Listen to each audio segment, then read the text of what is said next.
Acompáñenme por favor en sus Biblias a Mateo capítulo 17. Mateo capítulo 17, versículo 1 en adelante.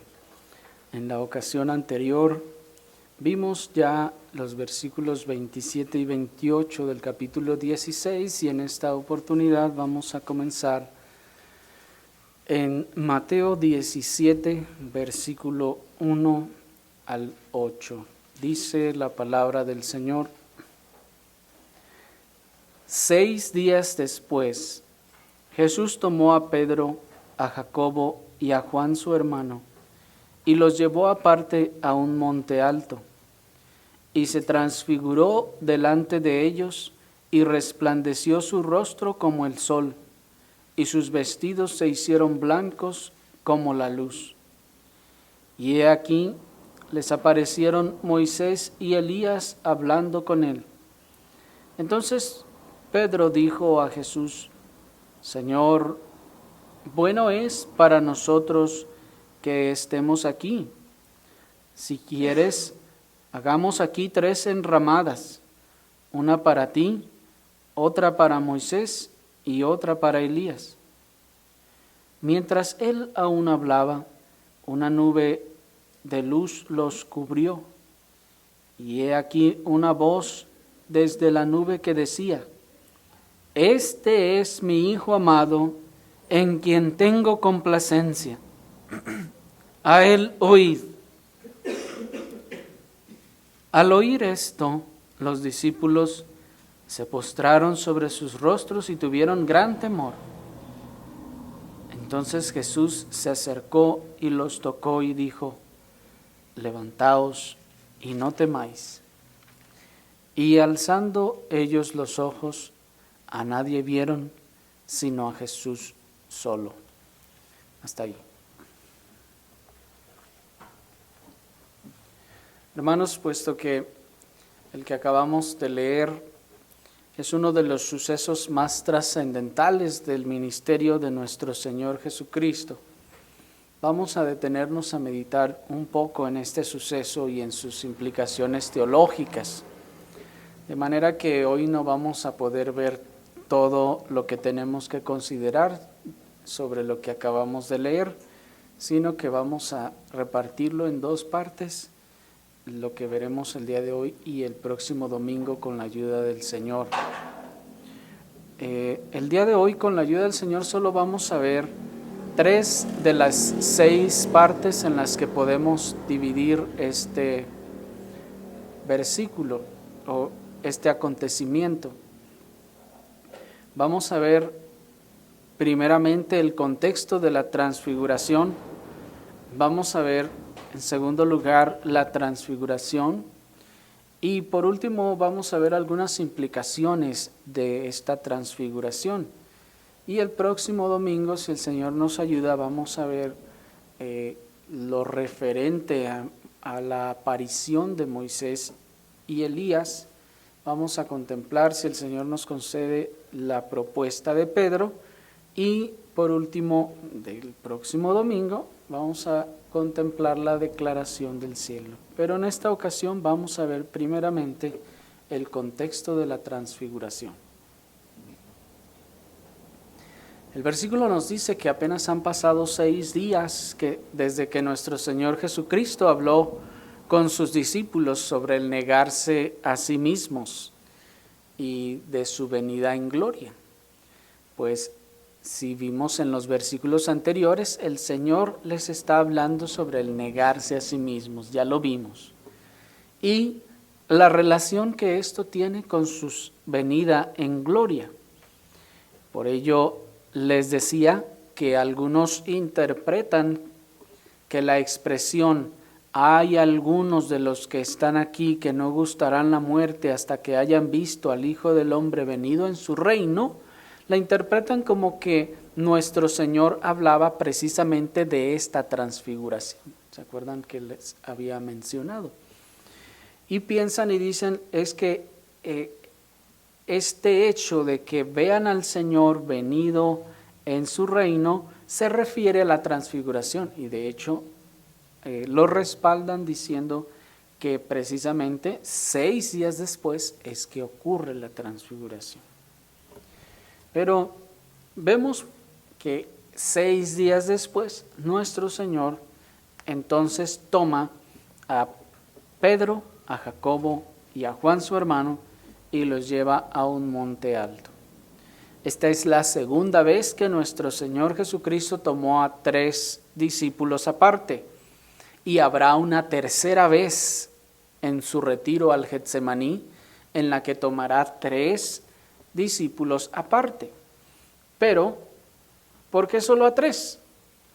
Bueno, la Escritura no nos da una razón específica, pero dado que son apartados para presenciar acontecimientos especiales, podemos pensar que para seguir el mandamiento de que en boca de 2 o 3 testigos conste toda palabra, que nos enseña Deuteronomio capítulo 19 versículo 15, Mateo 18, 16 y Juan 8, 17, nuestro Señor Jesucristo entonces está llamando a 3 para que sean testigos, y en boca de estos 3 conste todos los acontecimientos que a ellos se les manifiesta de manera muy particular.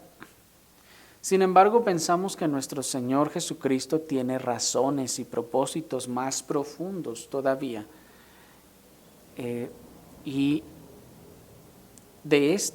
por estos propósitos entonces toma aparte a estos 3.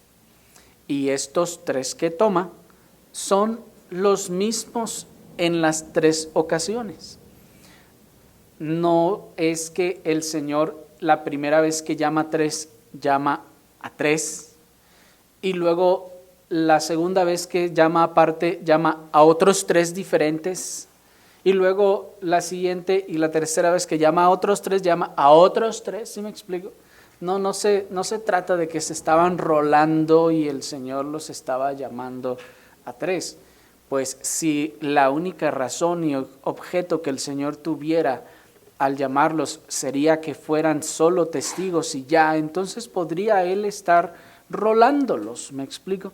Sin embargo, vemos que hay razones todavía mucho más profundas, propósitos más profundos, por los cuales nuestro Señor llama específicamente a estos 3, a Pedro, a Jacobo y a Juan. ¿Por qué llama específicamente a estos 3 y no a los demás? Bueno, en cuanto a Pedro es el de ánimo más ferviente de todos los discípulos, y a él previamente se le ha dicho que él será el que abrirá las puertas del reino de los cielos a judíos y a gentiles, de manera que su presencia en tales acontecimientos haya sentido a la luz de su llamado particular. Pedro, pues, como vimos, recibe las llaves de manera simbólica de parte del Señor del reino de los cielos. No solo Pedro era el discípulo más ferviente de todos, el que estaba siempre participando, el que estaba siempre hablando, sino que además de eso, el Señor le confirió y le concedió la gracia de que él sería quien abriría las puertas del reino de los cielos con su predicación para la entrada tanto de los judíos como de los gentiles, de manera entonces que ya que él tomaría esta labor preeminente entre todos los demás discípulos, probablemente haya sido la razón por la que el Señor, cada que va a hacer algo en particular, le llama a él aparte. Pedro sería pues entonces un testigo trascendente de todas estas cosas. ¿Por qué a Juan? Bueno, Juan es el discípulo amado del Maestro. Él es el que se recuesta cerca de su pecho. De Juan es de quien se dijo, si quiero que él quede hasta que yo venga, ¿qué a ti? Así que la cálida afinidad que nuestro Señor Jesucristo manifestaba con este discípulo le ganaba un lugar no solo en los afectos de nuestro Señor, sino también en sus manifestaciones gloriosas. Juan, al ser pues el discípulo amado, también gozaba del privilegio de que el Señor le llamaba aparte para que presenciara estas manifestaciones también. Además, no olvidemos, hermanos, que es Juan. Él es el único discípulo que estuvo al pie de la cruz ante nuestro Salvador. De manera entonces que el Señor le guarda un afecto especial a este discípulo soberanamente. Así entendemos entonces que le llama Juan. Pero ¿y qué de Jacobo? ¿Por qué a Jacobo? Bueno, de Jacobo, hermano de Juan, no se sabe mucho, solo que fue llamado junto con su hermano Boanerge, ahí en Marcos capítulo 3, versículo 17. De los apóstoles de nuestro Señor, 2 se llamaban Jacobo. Uno le llamaban Jacobo el mayor y otro Jacobo el menor. Uno era Jacobo, el hermano de Juan, y otro era Jacobo, hijo de Alfeo. El Jacobo del que estamos hablando aquí es Jacobo, el hermano de Juan, pues ya lo dice el texto claramente. Jacobo y Juan, su hermano. Jacobo y Juan, pues, eran hermanos según la carne. Ellos dos fueron llamados Boanerges en Marcos 3:17, que significa hijos del trueno. Y probablemente este sobrenombre que el Señor les pone a ellos es debido a su reacción que ellos tienen en Lucas 9:54 con aquellos samaritanos.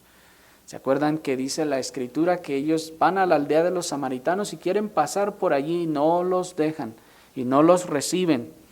Entonces, Juan es Juan y Jacobo, estos dos, los que le dicen al Señor: Señor, ¿quieres que hagamos descender fuego del cielo y los consuma? Y probablemente por esta razón el Señor les llama hijos del trueno. Y de hecho, de sus discípulos a quienes el Señor cambia, digamos, el nombre, son precisamente a estos tres: a Pedro, a Juan y a Jacobo, llamando a Juan y a Jacobo Boanerges. Pero Jacobo, pensamos pues también que él es llamado debido a que probablemente porque él había de ser el primer apóstol en morir por causa de Cristo, como lo leemos en Hechos capítulo 12, versículo 2. De lo que podríamos pensar que nuestro Señor tendría una consideración particular para con él, llamándole a estas cosas, ya que él sería el primero en morir de todos los apóstoles.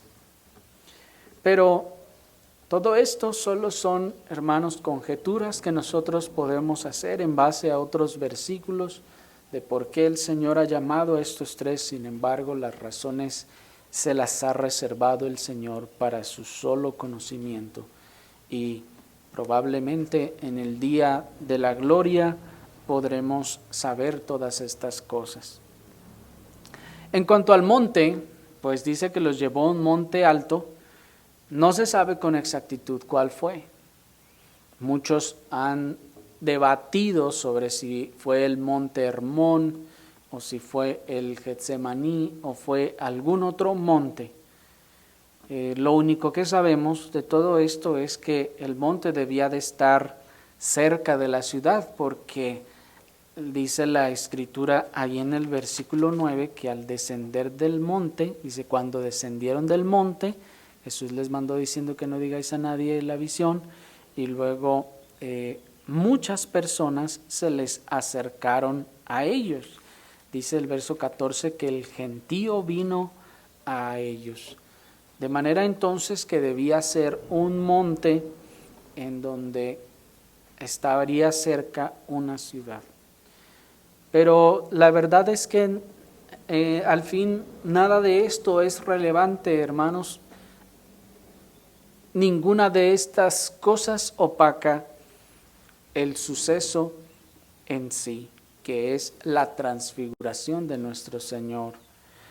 Haya sido en un monte, haya sido en otro, haya sido en un monte o incluso haya sido en un valle, al final, hermanos, el hecho de la transfiguración es lo que nos ocupa y lo que manifiesta la gloria del Señor. Así que veamos enseguida la transfiguración por sí. Dice el versículo 2, ¿están ahí? Y se transfiguró delante de ellos y resplandeció su rostro como el sol y sus vestidos se hicieron blancos como la luz. Hasta ahí. Miren que dice la Escritura que Cristo, llegado allí, se transfiguró. La palabra que se tradujo como transfiguró es la palabra griega metamorfos, que significa literalmente cambiar de forma. Sí, esta palabra que se tradujo como transfigurar es la palabra metamorfos, de donde viene nuestra palabra metamorfosis, que significa cambiar de forma. El aspecto, pues, que ellos estaban acostumbrados a ver del Mesías era una apariencia humana común, razón por la que los fariseos no creían que él fuera el Hijo de Dios, pues lo veían y veían a una persona común. Sin embargo, en ese momento, y nos dice Lucas que mientras él oraba, el aspecto humano, ese aspecto humano que él tenía, cambió en un aspecto celestial.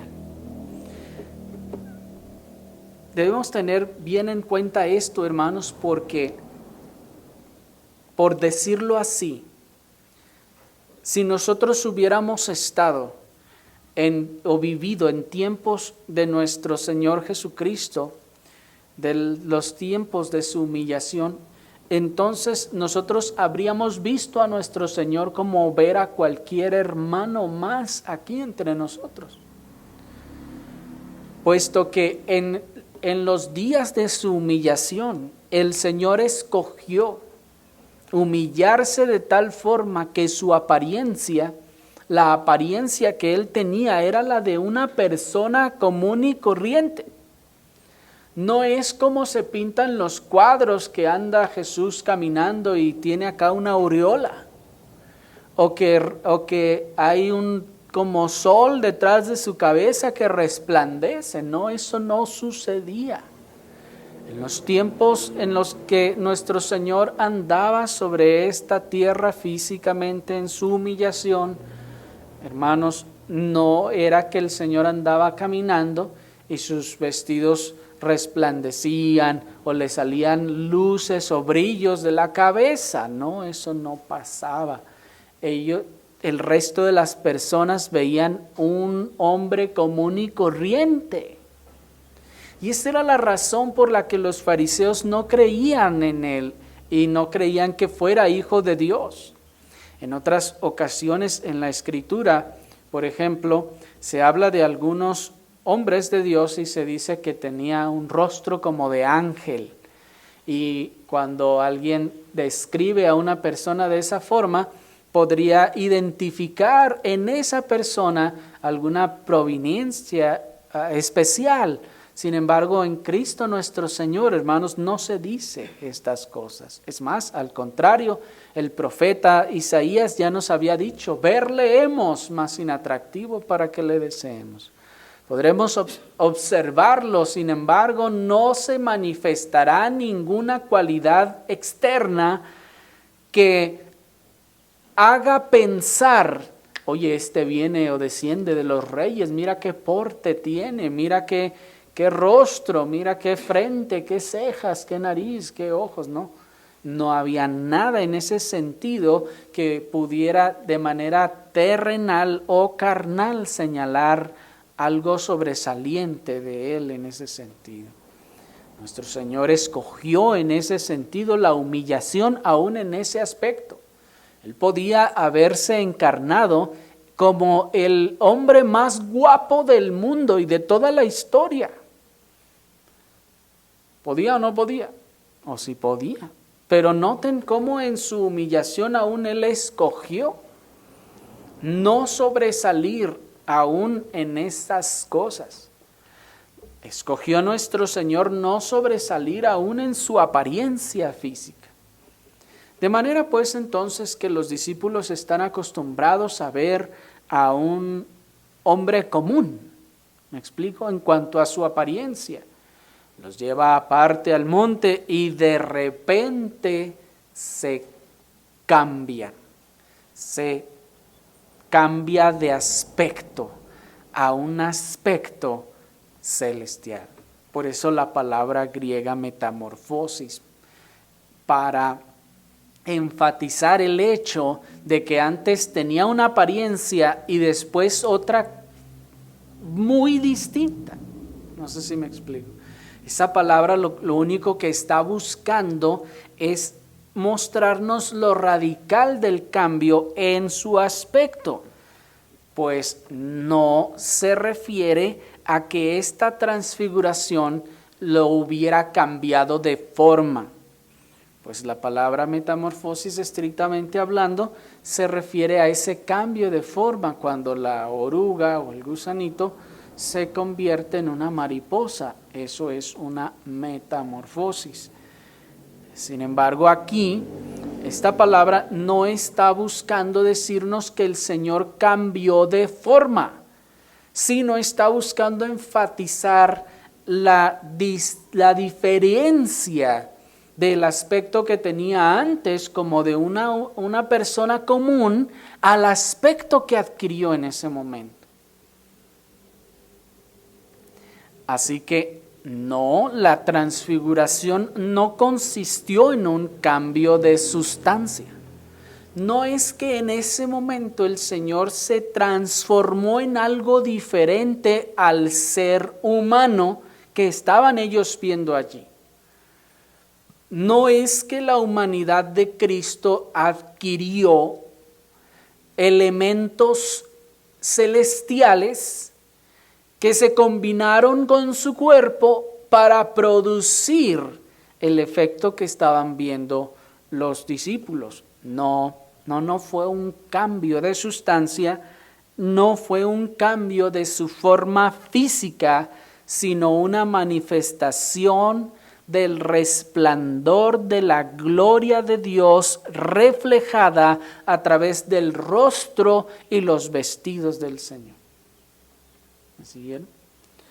No hubo entonces ninguna clase de cambio en ese ser humano que estaba allí como ser humano, sino que la gloria de Dios se manifestó reflejándose a través del rostro y los vestidos de Cristo el Señor. Pues noten que los 3 evangelistas que nos narran este acontecimiento nos dicen o se centran en el rostro y en los vestidos. Miren el verso 2. Y resplandeció su rostro, no dice que todo el cuerpo. Resplandeció su rostro como el sol y sus vestidos se hicieron blancos como la luz. De manera entonces que esto resplandeció.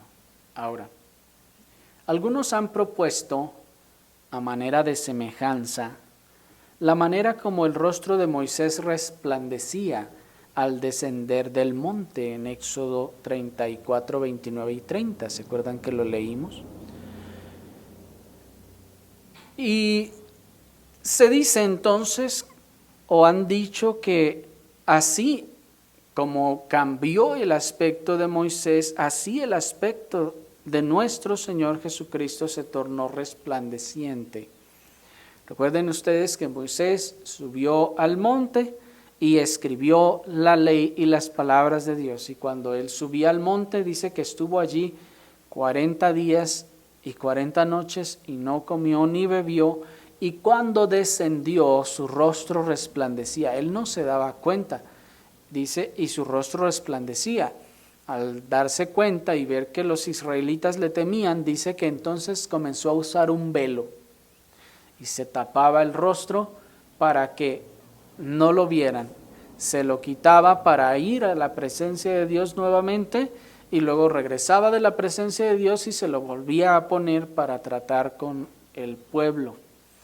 Y se ha dicho, lo que sucedió aquí con Cristo el Señor es algo como lo que sucedió con Moisés. Sin embargo, aunque el efecto visual pudiera parecer semejante, las causas del efecto no lo son. Repito, el efecto visual pudiera parecer semejante, pero las causas del efecto no lo son. Sí, Moisés resplandecía su rostro, dice. Y se ha dicho, así Cristo también resplandeció. Bueno, podrá ayudarnos a tener una idea de cómo podría verse. Sin embargo, ni las causas ni el efecto fueron lo mismo, puesto que cuando el rostro de Moisés resplandecía, todos podían todavía verlo, identificarlo y decir, mira, ese es Moisés. Podían mirarle a la cara, sí les causaba impresión, pero lo podían ver. Sin embargo, el rostro de nuestro Señor, dice el texto, que resplandeció como el sol,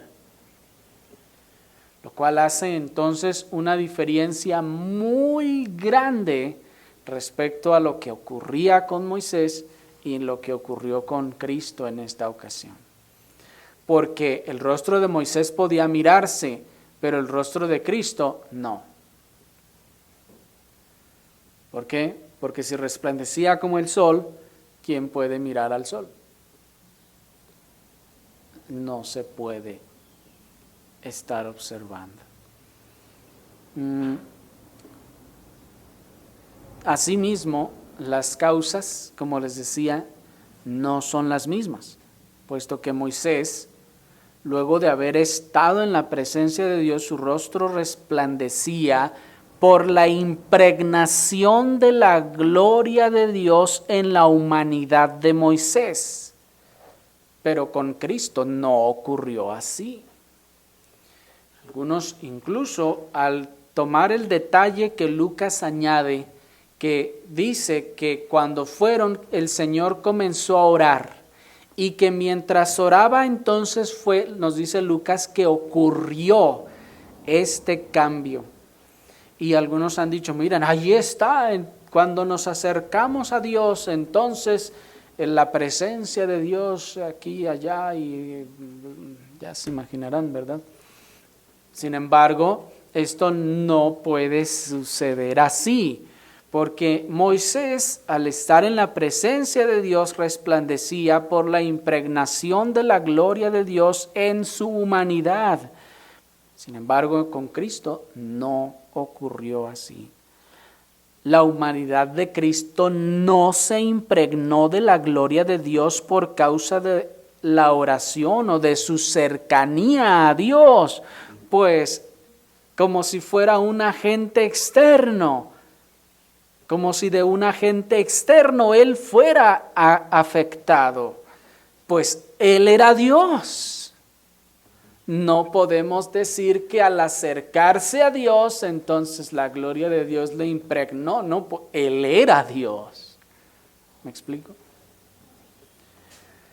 Sino lo que brilló en Cristo fue el resplandor de su propia gloria, descorrida por un instante para vista y confirmación de sus discípulos. Lo que brilló en Cristo fue el resplandor de su propia gloria, descorrida por un instante para vista y confirmación de sus discípulos. Cristo es un ser ya glorioso. Cristo es Dios mismo. Dios con gloria. Cristo aún en los días de su humillación, Él no dejó de ser glorioso en sí mismo, en su ser, en su sustancia. Él en los días de su humillación decidió no manifestar esa gloria que Él tenía per se. Pues esa gloria ya la tenía, nos dice Juan 17:5. Ahora pues, Padre, glorifícame tú al lado tuyo con aquella gloria que tuve contigo antes que el mundo fuese. Cristo estaba lleno de gloria y de magnificencia antes de su encarnación. ¿Y qué pasó con esa gloria? Se negó a sí mismo de ella, encubriéndola de la vista humana en su humillación. Cristo se negó a sí mismo de esa gloria y la encubrió de la vista humana en los días de su humillación. Él quiso encubrirla.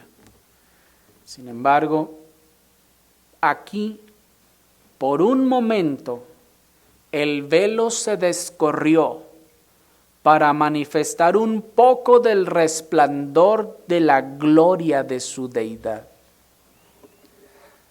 Así que lo que ocurrió pues aquí es que ese velo se descorrió para que se manifestara entonces el reflejo, un poco del resplandor de la gloria de su deidad, de Él mismo. No es que por estar en la presencia de Dios entonces adquirió ese brillo, no. Se descorrió pues el velo en un sentido simbólico para manifestar un poco del resplandor de su gloria. Y decimos un poco porque no era toda su gloria. No hubiera sido posible que se hubiese manifestado todo el resplandor de su gloria, hermanos. Se habría consumido todo lo que habría alrededor, la tierra misma. Decimos que un poco de su gloria, pues no era toda su gloria, sino una medida suficiente para que la constitución humana la pudiera contemplar. Solo un poco, una medida suficiente para que la constitución humana la pudiera contemplar. El sol es un astro de la creación material que fue puesto para figura de nuestra dependencia de Dios y para ser figura en sombra del resplandor de la gloria de ese gran Dios de que dependemos. ¿Por qué tenemos un sol? ¿Para qué Dios puso el sol? Y tal vez ustedes van a empezar a responderse en toda la actividad que tiene el sol o los rayos del sol sobre la tierra, y que viene que la fotosíntesis y que las plantas y que quién sabe qué. Si el sol no estuviera, hermanos, ¿qué pasaría con la raza humana? Desapareceríamos. No podríamos vivir, porque dependemos completamente del sol. Sin el sol, entonces, de entrada, no habría alimento. Miren pues entonces la figura, miren la sombra del sol como una sombra y figura de la provisión de Dios. Sin Dios no tenemos nada, y es de parte de Él que nos vienen todas las cosas. Pero además de todo, el sol viene también a ser sombra y figura del resplandor de la gloria de ese gran Dios del que dependemos.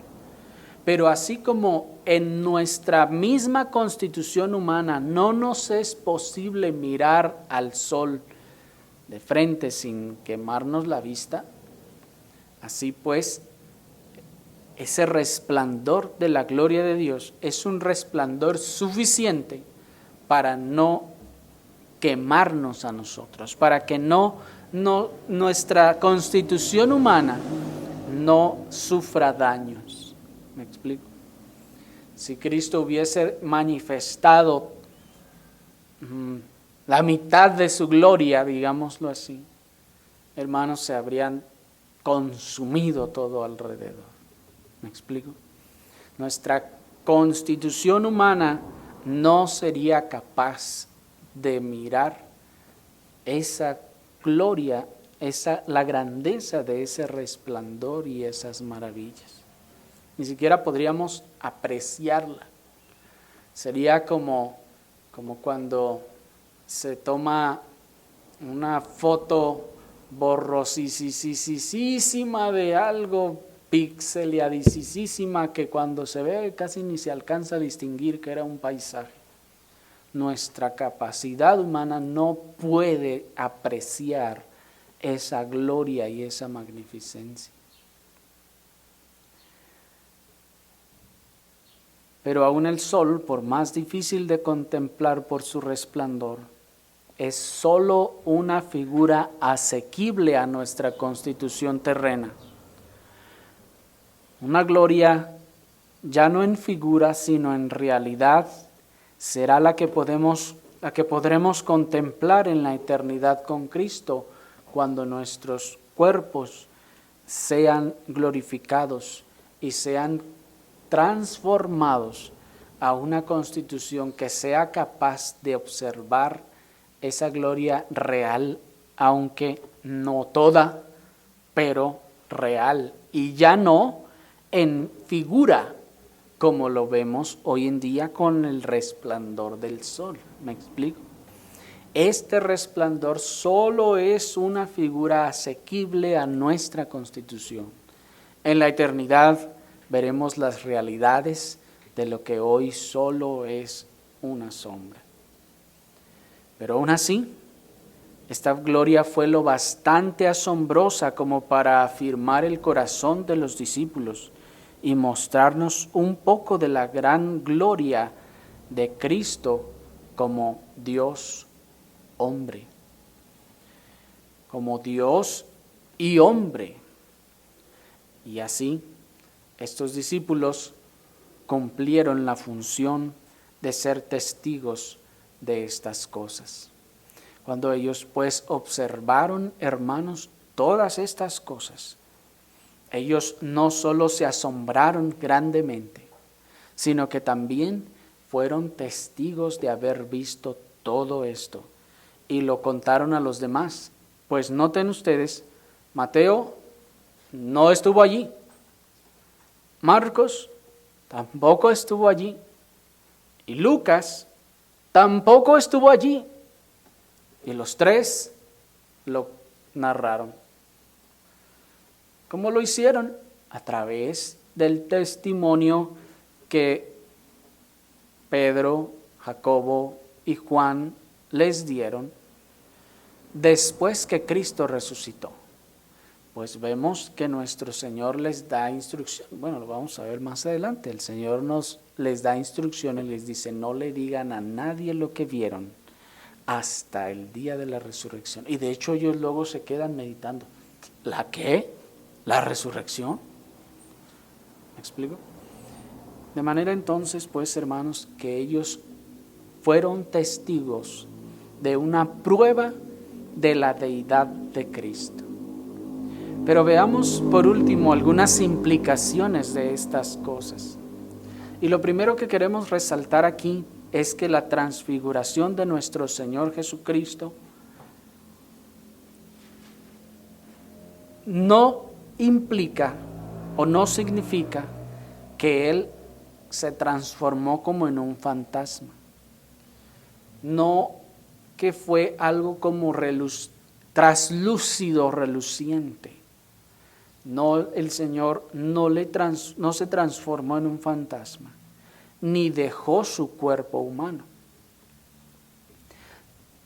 Tampoco nuestro Señor en la transfiguración transformó su cuerpo terrenal en un cuerpo glorificado, porque podemos tender a pensar que en ese momento entonces Cristo se transformó a la manera que sería su cuerpo glorificado. No, esto no ocurrió así, sino que, como vimos, el velo, por así decirlo, se descorrió para que pudiéramos ver un poco de su gloria. ¿Por qué no podía ser una transformación en un cuerpo glorificado? Porque era necesario que primero resucitara de entre los muertos, para que los poderes del siglo venidero se manifestaran en él como las primicias de la resurrección. Y esto no podía ocurrir antes. ¿Me explico? Ya había entonces un plan designado por Dios para que como resultado de esa resurrección, Cristo entonces fuera las primicias de los transformados por resurrección. ¿Se acuerdan que vimos la ocasión anterior estas cosas? Que en la resurrección entonces seremos transformados. Y en ese sentido, Cristo tuvo que resucitar, ser transformado para que entonces todos los demás lo seamos. Él fue el primero. Sin embargo, entonces, ya que había planes de parte de Dios para mostrar su gloria y su poder en esta resurrección y transformación de Cristo nuestro Señor, esto no podía ocurrir antes de tiempo. Esto no podía ocurrir antes de lo que ya estaba planeado y establecido. Los poderes del mundo venidero se habían de manifestar en un día, en una fecha y en una hora específica. De manera pues entonces que aquí no vimos al Señor con un cuerpo glorificado, sino vimos a Cristo 100% hombre y 100% Dios, manifestando el resplandor de su gloria desvelada a través de su humanidad resplandeciendo. Ahora bien, nosotros podríamos pensar que ante la contemplación de tales maravillas, los 3 discípulos habrían de correr emocionados a contárselo a todo el mundo, puesto que vieron tales maravillas, pensaríamos que sería la reacción normal. Pero ellos, hermanos, no lo hicieron así. ¿Por qué no lo hicieron así? Bueno, en primer lugar porque el Señor se los mandó. El Señor les dijo, no le digan a nadie hasta que haya ocurrido la resurrección. Sin embargo, nos dice la Escritura que ellos sí comentaban entre ellos lo que habían visto, es decir, entre Pedro, Jacobo y Juan. De repente, cuando estaban solos, platicaban de lo que habían visto y qué habría significado eso. Pero al ver, hermanos, esta maravilla, uno pensaría que, oye, mira, es que acaba el Señor de demostrarnos real, físicamente, que de verdad Él es el Mesías y que de verdad Él es el Hijo de Dios. ¿Por qué no agarrarían esta verdad y corrían a decírselo a todo mundo? Y corrían a decírselo a los fariseos, por ejemplo, que no creían que Él fuera Hijo de Dios. ¿No hacen lo mismo los que hoy en día pretenden tener visiones y revelaciones? ¿No van y corren y quieren platicarle a todo mundo lo que según experimentaron? Eso es muy común hoy en día. Cualquiera tiene algún sueño o alguna visión o alguna cosa, aunque sea de los tacos que se comió la noche anterior, y quiere ir corriendo a decirle a todo mundo lo que acaba de ver, ya sea para presumirle o incluso para testificarle. Pero miren que los discípulos no hicieron así. Puesto que, hermanos, aunque uno pensaría que tales maravillas serían de gran utilidad para los demás, los discípulos no lo vieron así. Y aunque luego lo contaron a todos, no andaban corriendo por todas partes diciendo estas cosas. Uno pensaría que ante la contemplación de tal revelación los discípulos tornarían su mensaje y su predicación al anuncio del acontecimiento visible más probatorio de la legitimidad mesiánica de Cristo y de su deidad. Es decir, que nosotros pensaríamos que entonces los discípulos, al mirar que eso era una prueba de que Cristo de verdad era el Mesías, ellos vieron una prueba constante y sonante y tangible de que Él era Dios. Y uno pensaría que entonces lo que predicarían de ahí en adelante es: yo lo vi. Mira, y estábamos en el monte y pasó así. Y uno pensaría que eso es lo que ellos estarían predicando por el resto de su ministerio. Yo lo vi, ahí estaba. ¿Me explico? Porque ¿qué prueba terrenal o tangible más grande de la deidad de Cristo no habría que esta? En términos de manifestaciones. Pero miren, hermanos, a Pedro hablando de estas cosas, ahí en 2 de Pedro capítulo 1, versículo 16 al 19. 2 de Pedro capítulo 1, versículo 16 al 19, dice la palabra del Señor.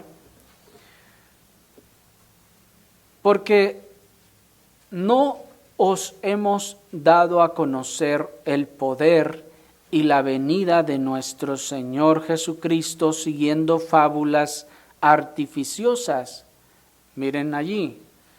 Sino como habiendo visto con nuestros propios ojos su majestad. Pues cuando Él recibió de Dios Padre honra y gloria, le fue enviada desde la magnífica gloria una voz que decía: Este es mi Hijo amado, en el cual tengo complacencia. Y nosotros oímos esta voz enviada del cielo cuando estábamos con Él. ¿En dónde? En el Monte Santo. ¿Se fijan de qué está hablando? Está hablando claramente de este acontecimiento. Pero ¿en dónde vieron ustedes que dice: vimos que resplandeció y vimos que que estaba como el sol, tremendo, hubieran visto? No, claramente se manifestó que Él era el Hijo de Dios, dice así. No.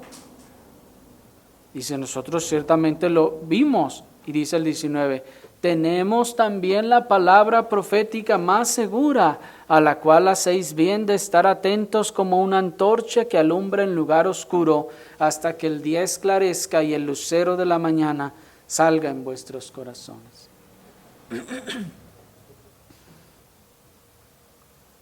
Miren al apóstol decirnos cuál de los dos elementos es el seguro. Insisto que nosotros podríamos pensar que ya que ellos vieron la prueba más clara y tangible de la deidad de Cristo, entonces eso sería lo que deberían de ir a anunciarle a todo el mundo. ¿Me explico? Que su mensaje se tornaría en eso, en esa manifestación, pero ellos miren cómo no que la hagan a un lado, sino simplemente dicen: sí, lo vimos y esto fue verdad, pero tenemos la palabra profética más permanente. El mensaje de ellos cuando se paraban en el púlpito no era: miren, yo lo vi aquel día en el monte, estaba resplandeciendo. No, hermanos, ellos no andaban predicando eso. ¿Me están siguiendo?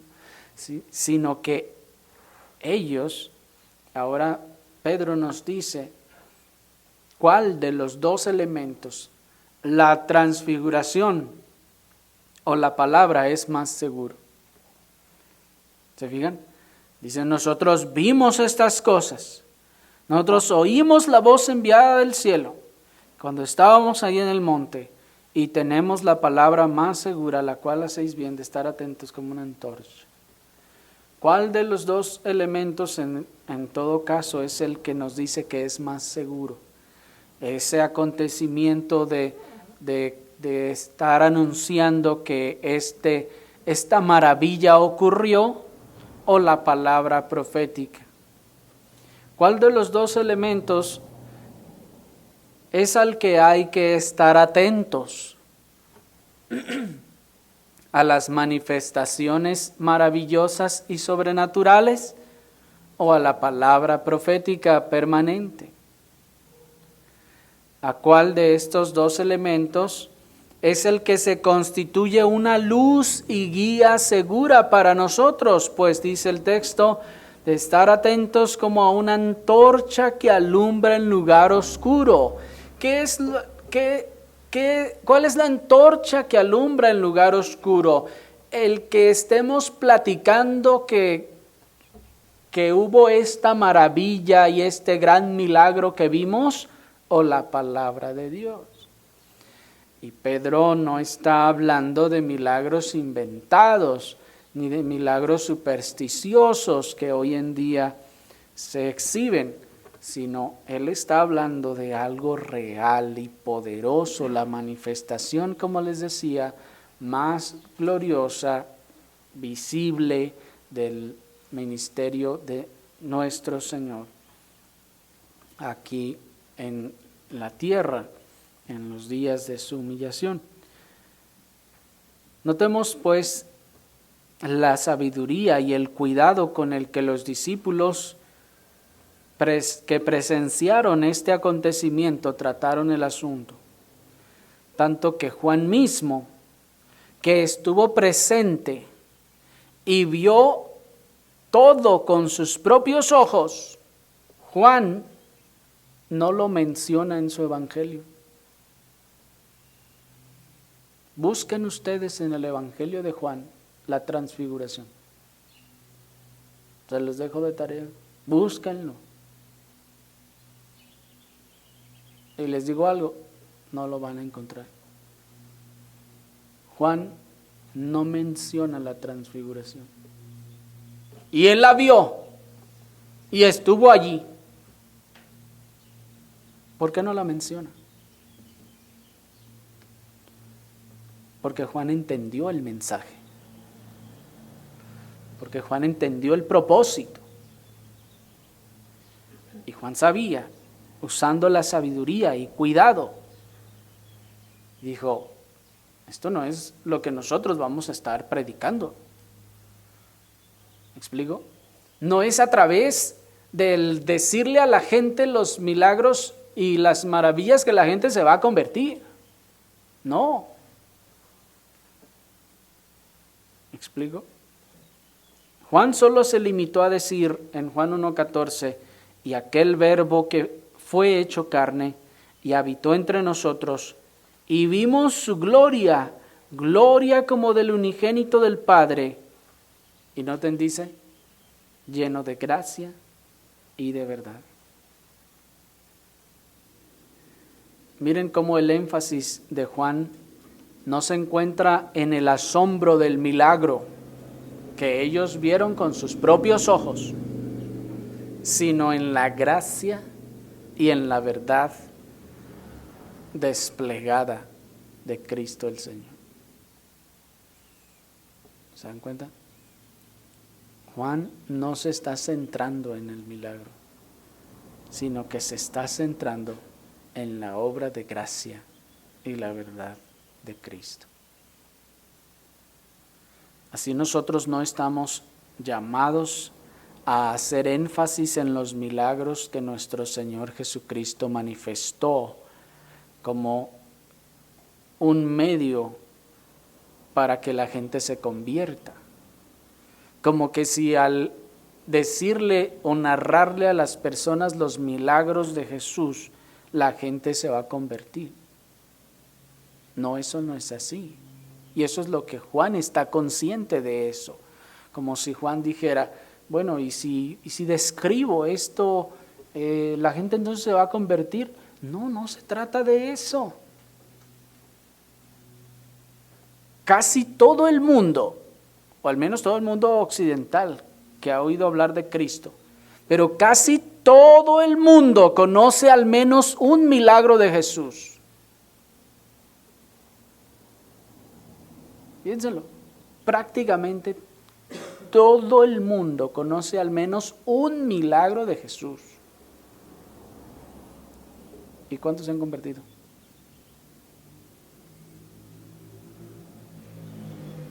Juan lo entendió.